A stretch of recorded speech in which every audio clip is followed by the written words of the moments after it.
Masterizer.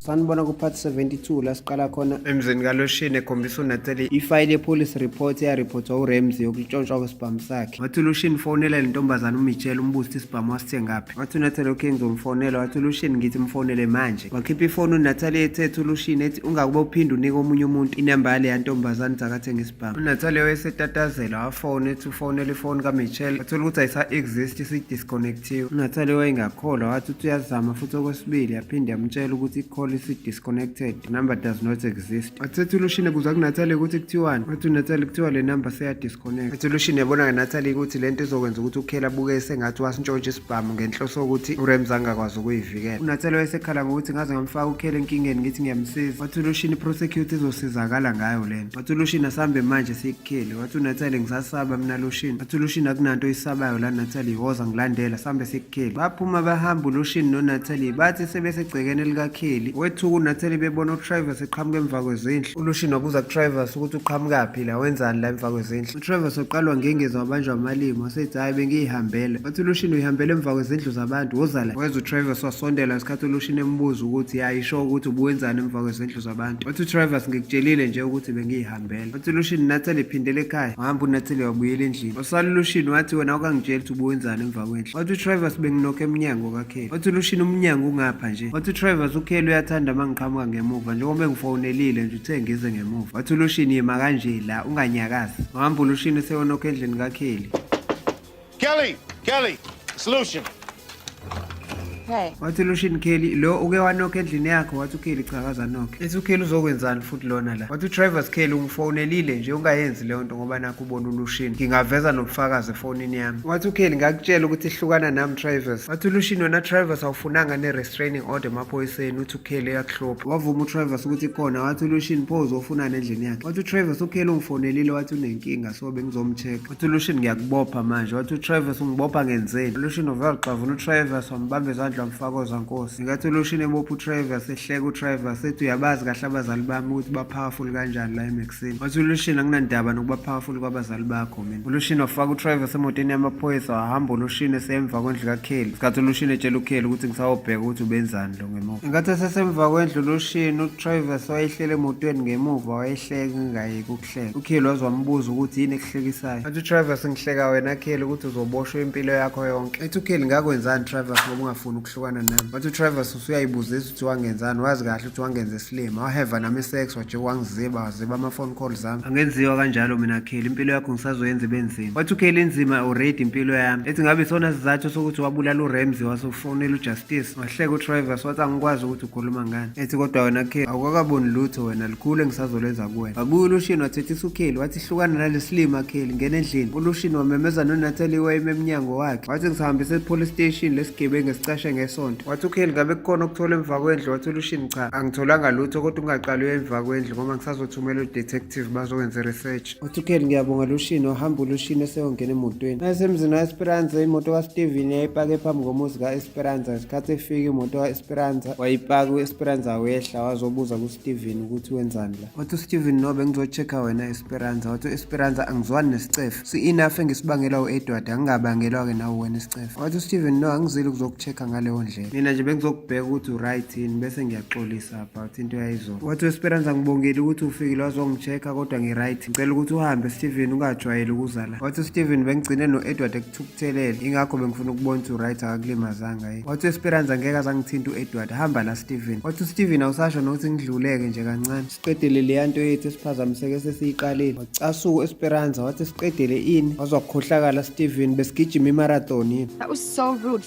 Finish what is this, a marathon? Waxolisa uSteven wathi uEsperanza hamba Steven kwaphinda ubuyele ekhaya. Wahamba uEsperanza seyongena endlini uSteven embuza ukuthi ngingakulandela yini. Wathi uEsperanza ngithe hamba wadumisa imoto yakhe uSteven naye wahamba. Mase sibuyela kwaKheli uNatali wayihambe yakwaKheli eyomnokhela. uKheli ngenkathi emvulela baphuma bakhulumela ngaphandle. uKheli etshela uNatali ukuthi uTravis namanje akafuni ukuyeka lento yakhe sengizame yonke into Natali. Ethi sekumele ngenze njani manje. Ethi uNatali angazi Kheli. Wathi uKheli nina benikade nibone yena ninoLoshini uLucian nize nifika nobabili la ekhaya. Wathi uNatali cha besingezanga ngoTrivers, uLucian obefuna ukukhuluma nawe mayelana nesibhamu. Wathi uKelly senzeni isibhamu uNatali? Wathi uNatali uLucian ozokutshela kahle ngoba wazi kangcono. Wathi uKelly ngitshele nawe khona okuzwile. Wathi angeke uNatali. Wathi uKelly khuluma Natali. Wathi uNatali uthe uLucian isibhamu sakho kubika ukuthi sasintshontshiwe. Wethuka uKelly wachokeka ebuza kuNatali ukuthi lo mngane wakho wathi udayisa ibhamu ezisemthethweni kanti wangidayisela isibhamu esintshontshiwe. Wathi ngimfonele. Wathi uNatali ngeke usakwazi umfonela, inamba yakhe isi-disconnected. Wethuka kakhulu uKelly ethi bengithi ngiphumile kulamabhadi sengingene kakhulu manje. Wathi uNatali iy'ndaba ezimbi zithi. Wethuka uKelly ethi kusene ezinye iy'ndaba ezimbi futhi. No, but the bad part. Bad part? What? Wathi uNatali uthe uLucian santshontshwa kuRamsey. uKelly wayengasabhilive ethi lento ayiwenza umqondo. noNatali ethi nama ngimazi ukuthi uMichelle angahlangana kanjani noRamsey. uKelly wayesethethe esefuna ukukhala ebuza ukuthi uTrivers uyazana nale ntombazane ekuthiwa uMichelle. ethi uNatali nami ngizama ukuhlanganisa lento ayihlangana. Wathi uKelly pho umazele yapho nalo Michelle. Wathi uNatali intombazane yangasekhaya ebengiyazi kudala. uKelly wayesekhala ethi thola le ntombazane yangakini phela nengikhiphe kulento Natali, uya-understand inkinga eseningifake kuyona. ethi uNatali ngiyaxolisa ngiyazi Kelly. uKelly wayesethukile ethwele izandla ekhanda engazi uzokwenza njani. uNatali emtshela ukuthi okay ngizoya kubo mina akukho kude. ethi uNatali yehlisa umoya Kelly, ngizoya kubo bazongitshela ukuthi uphi uma ngingamfici. uMarcy no-Ian basebekuleyo restaurant ababethe bazokhiphelana khona. ngathi u-Ian encoma uMarcy ukuthi ukhethe indawo e-right. wathi uMarcy iyona restaurant ayithandayo ajwayele ukuzodlela khona. wathi u-Ian ngiyabonga ukuthi uzivume ukuzodla idina nami namhlanje. wathi uMarcy ya okay noma ungakangitsheli ukuthi ubufunani kahle kahle. wathi u-Ian no bengifuna uzongiselebrate-isa nje ukuthi sengithenga umuzi omusha. wathi uMarcy angaze uzongitshela neqiniso ngoba kuseyamanga la washoyo. wathi u-Ian okay mase ngikhuluma iqiniso ngikuthandile Marcy.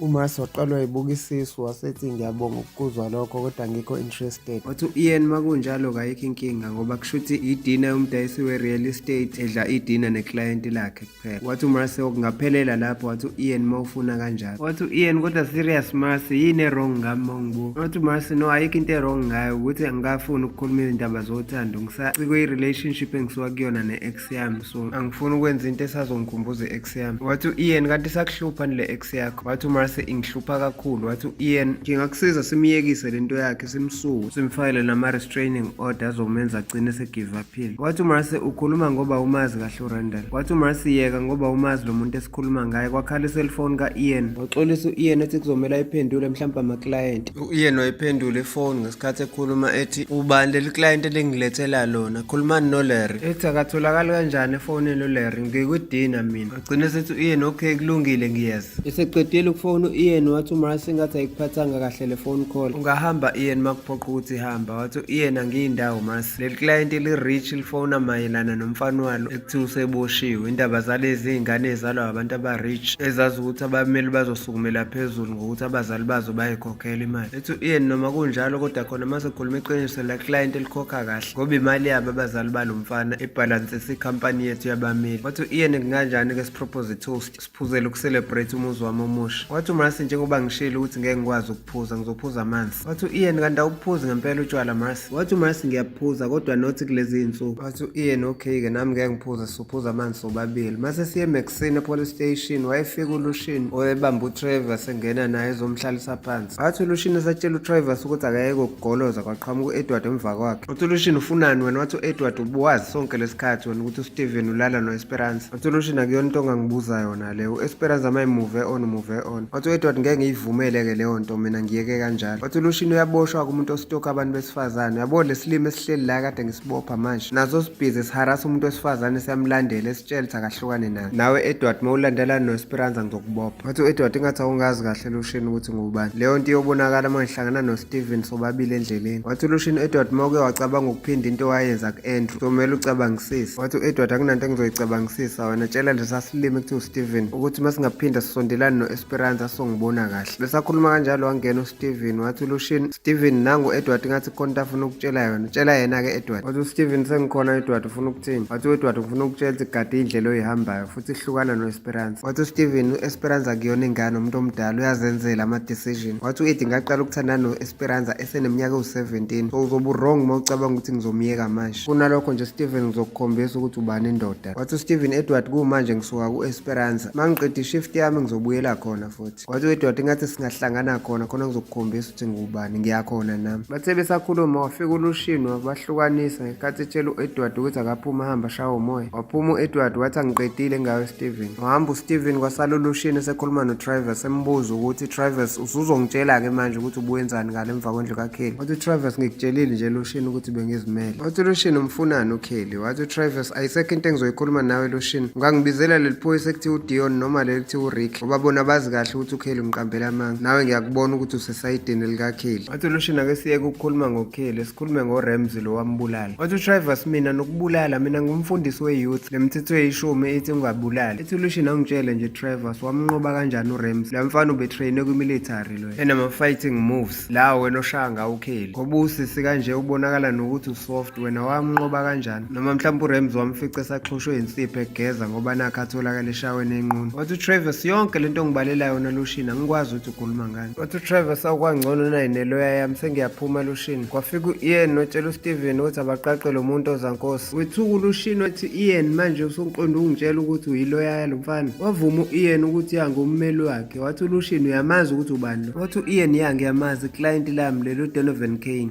Do you know who this is? Of course I do. It's my client. It's Donovan Kane. Wathi uLushini akuyena uDonovan Kane lo Travis Kane. Wethuka u-Ian ngesikhathi ebuza kuLushini ukuthi ngabe uyena lo muntu ohlukumeza uKelly. Ethi angazi ngiyinakanga ngani kanjalo Lushini. Wathi uLushini kodwa ngoba usuyazi-ke manje uzokwenza njani. Wathi u-Ian ngiyaxolisa Lushini ngeke ngisakwazi ukurepresent uKelly. Wathi uLushini umekelani manje uKelly. Wathi u-Ian inkampani yethu yabameli ibhalansiswe umndeni wakaKane ngeyimali zabo nesonto labo so ngeke ngikwazi ukubalahla. Ethi nami sengingabukeka njengomuntu omubi emsebenzini ngizoba against umuntu wakaKane. Wathi uLushini ngiqonda ukuthi uKelly uzovela umyeke kanjalo. Wathi u-Ian angina-choice Lushini. Ethi uyazi ningi kanjani imali ekhokhwa abazali balabafana enkampanini yethu. Ethi futhi sineminyaka sisebenzisana nomndeni wakapastor Kane futhi siwazi kakhulu. Wathi uLushini manje lokho kuchaza ukuthi uKelly uzovela umyeke kanjalo. Wathi u-Ian njengoba ngishiyo Lushini ukuthi angina-choice nami ayikho into engingayenza. uSteven eseqedile ukuqaqa uTravis ozankosi wafika wazotshela u-Ian ukuthi njengeloya yakhe ucela amhambise emotweni. Wathi u-Ian vele ngizohamba nawe. Baphuma bahamba uTravis no-Ian. Kwasala uLushini noSteven esikhathi uLushini etshela uSteven ukuthi ucela ambhekele amafayili kwisystem athole mayelana nomfowabo kaTravis uDonovan Kane. Mhlampe lolu phenyo lethu lingahlangana. Wathi uSteven okay ngisakhona. KwaMontgomery uBradley noAlex besabuka iTV bethuswa umuntu owanokha kabuhlungu emnyango ngesikhathi uBradley sehambe umvulela. Angene egulukudela uEdward ethi angiyikholwa yonke lento. uBradley wathi ungangeni kanje uphinde ubanga umsindo phuma la Edward. Wathi uyagoloza Edward wambamba uBradley wamkhiphela ngaphandle. Sebengaphandle uBradley wabuza ku-Ed ukuthi kwenze njani manje. Wathi u-Edward weSperance usengene ubufebe bokuhlanye uselala naleli phoyisa ekuthiwa uSteven. Wathi uBradley Edward u-Esperanza usingle. Wathi u-Edward no wrong Bradley u-Esperanza umama wengane yami. Wathi uBradley ukuthi uma wengane yakho kuchaza ukuthini. Wathi u-Edward kuchaza ukuthi lowo muntu uthandana nami akumele athandane nomunye umuntu. Wathi uBradley uhambe ekhaya Edward. Wathi u-Edward ngizokutshela ngaka ukuthi anginalo ikhaya. Wathi uBradley phela ngeke uzuzoma phambi ngomnyango wethu sibangele umsini. Wathi u-Edward into engiyizele la Bradley ngizocela ifavor encane engaka from wena ngicela ungiphelezele sihambe semzini walo Steven lo kusuke simshaye nami ngizokusiza ngoRandall. Wathi uBradley ngiyingeni Edward. Wathi uEdward yini inkinga yakho Bradley usuqale nini ukuba soft kanje. Wathi yekela futhi angisalidinga usizo lwakho ngizoyibambela mina lempi. Hamba uEdward wayongena emotweni yakhe idumisa wahamba. Wabuya uBradley naye wazongena endlini wahlala kusofa ngesikhathi ethi uAlex ungangitsheli nokuthi ubethini uEdward angifuni ngishukuze. Wathi uBradley vela sikhohle indaba yalo sihambe siyolala. Wathi uAlex awulahle nalezi zinto zikaRandall kade zahlala phezu kwetafula. uBradley ngesikhathi ethatha ilight likaRandall nekhamera kaRandall wanotice ukuthi ikhamera inelight elincane eliflashayo. Wabuza ku-Alex ukuthi beliflasha kanjena lilight. Wathi uAlex angazi benginganakile kwenzeka kanjani ngoba lento ikhishiwe kugesi. Wathi uBradley kungenzeka ukuthi ine-backup battery mhlawumbe emakhamba ugesi ikhamera ekwazi ukuqhubeka nokurekhoda. uAlex wayesethukile wathi uyasukuma. uBradley wathulisa u-Alex ukuthi angabe sakhuluma ngoba lento irekhoda inkulumo yabo. Wathi uyayihlakaza uBradley wathola ukuthi phakathi ngempela beku-standby berekhoda yonke lento ibiyenzeka. Ngesikhathi esethukile uAlex ethi kushuthi uzwe yonke into kade siyikhuluma. Wathi uBradley noma kanjani wazi yonke into esesiyishilo. Wathi uAlex sesikhulume kanje ngodokotela. Wathi uBradley kodwa uyamazi uRandall kube kuthiwa uyizwile lento ngabusela. Wathi uAlex wathi if esafuna ukuthula ngamasibomo aqoqe yonke information. Wathi uAlex thatha lento Bradley uhambe uyoyishisa ngaphandle uyilahle siwumlotha. Uhamba nayo uBradley xolisa ku-Alex ethi ngiyaxolisa ukuthi ngiyilethela endlini. uRandall noLarry base bebuya sebedakiwe bengena endlini kaRandall.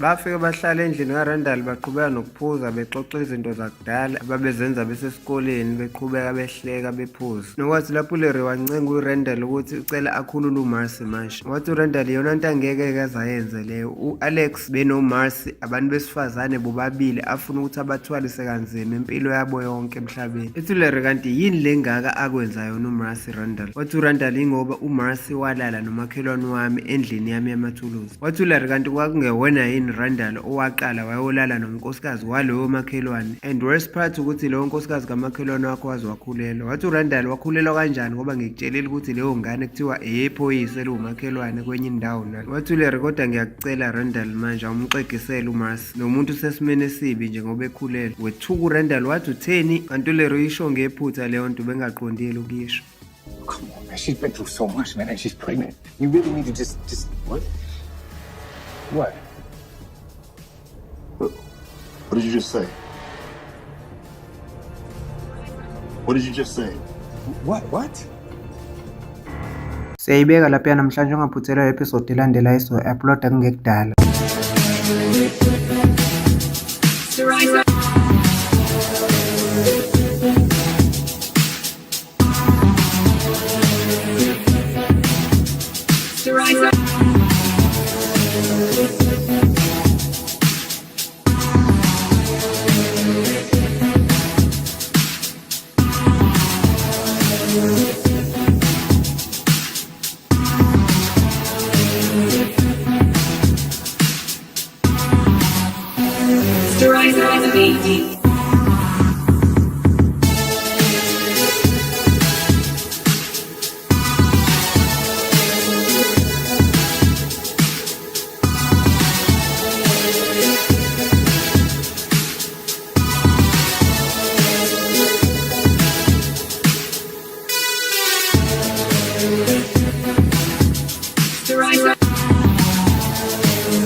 Thank you for watching Storiza TV, and please don't forget to like, subscribe and hit the notification bell for more videos like this.